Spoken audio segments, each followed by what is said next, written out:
d'enregistrement, c'est du 1er octobre au 30 décembre 2025. Et la deuxième période d'enregistrement, c'est du 1er au 31 mars 2026. En parlant maintenant du niveau international, pour le programme international, déjà, c'est le lieu d'encourager et de féliciter nos filles, nos joueuses, qui sont en pleine CAN, qui ont gagné 4-0 la RDC pour le premier match, et qui, avant le premier match, même ont joué des matchs amicaux en Algérie, comme tout le monde l'a suivi. Vraiment, aujourd'hui, au moment où nous parlons, elles sont en train de croiser la Zambie. Nous leur souhaitons bonne chance pour ce match qui est important pour la qualification suivante. Nous sommes revenus aussi sur les préparatifs du CHAN, parce que le Sénégal, il faut le rappeler, est qualifié pour le CHAN et le Sénégal va rejoindre Zanzibar. La poule du Sénégal se jouera à Zanzibar, en Tanzanie. Alors, dans le cadre des préparatifs, nous avons joué 2 matchs contre la Guinée, qui se sont soldés avec un résultat positif, 0-0 et 1-0 après. Et nous comptons, s'il y a lieu même, d'organiser 2 autres matchs avant la compétition finale. Parce que l'équipe du Sénégal quittera Dakar le 30 juillet et aura son premier match le 5 août. Nous avons parlé aussi des préparatifs concernant la Coupe du Monde U17. Il faut le rappeler aussi, c'est en novembre 2025 au Qatar. Et puis rappeler les équipes qui constituent la poule du Sénégal, la Croatie, Costa Rica, Émirats Arabes Unis et le Sénégal. Voilà les 4 équipes qui constituent la poule du Sénégal. Donc à ce niveau aussi, toutes les dispositions sont prises pour une participation remarquable de l'équipe nationale du Sénégal U17. Et il y a un plan-programme pour la préparation pour des matchs amicaux.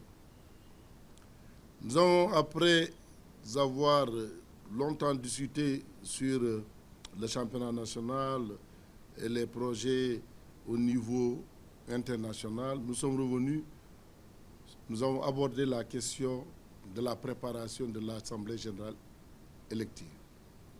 Il faut le dire et insister que l'Assemblée générale élective se tiendra, Inch'Allah, le 2 août 2025. Il n'y a pas à dire, parce que parfois les gens nous parlent d'une date qui va être revue, d'une AG qui ne se tiendra pas. Nous avons aujourd'hui ici confirmé la tenue de l'Assemblée générale élective le 2 août 2025, Inch'Allah. Alors, à ce niveau, toutes les dispositions sont prises. Au niveau de la base, toutes les élections liées aux ligues, aux districts, presque nous sommes en fin. Il reste quelques ligues. Et d'ici le 13, la dernière ligue tiendra son assemblée générale. Rappelez aussi que avant le 2, il y a l'AG de la Ligue de football amateur. C'est le 31 juillet. Et le 29 juillet, ce sera l'assemblée de la Ligue Pro, à travers laquelle un président sera choisi. Nous avons terminé sur les infrastructures.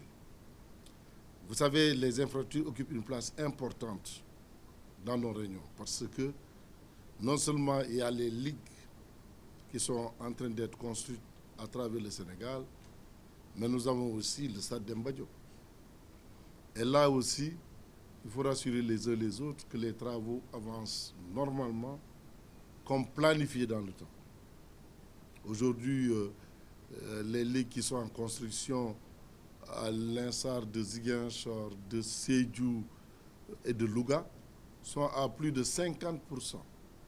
Donc nous pensons que les entrepreneurs respecteront le délai et rapidement les clés seront remises aux bénéficiaires pour que le fonctionnement soit parfait.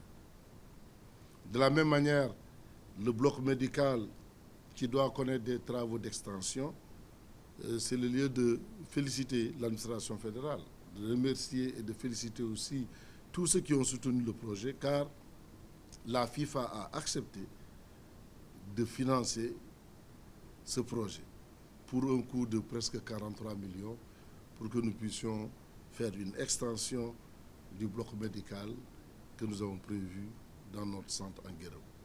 Voilà donc ce qui a été retenu aujourd'hui, en remerciant les uns et les autres, parce que ça a été un mandat de 4 ans. Et nous voilà aujourd'hui dans un climat bon enfant. Nous avons terminé cette dernière réunion et nous préparons sereinement l'Assemblée générale élective. Je vous remercie. Il y a un point que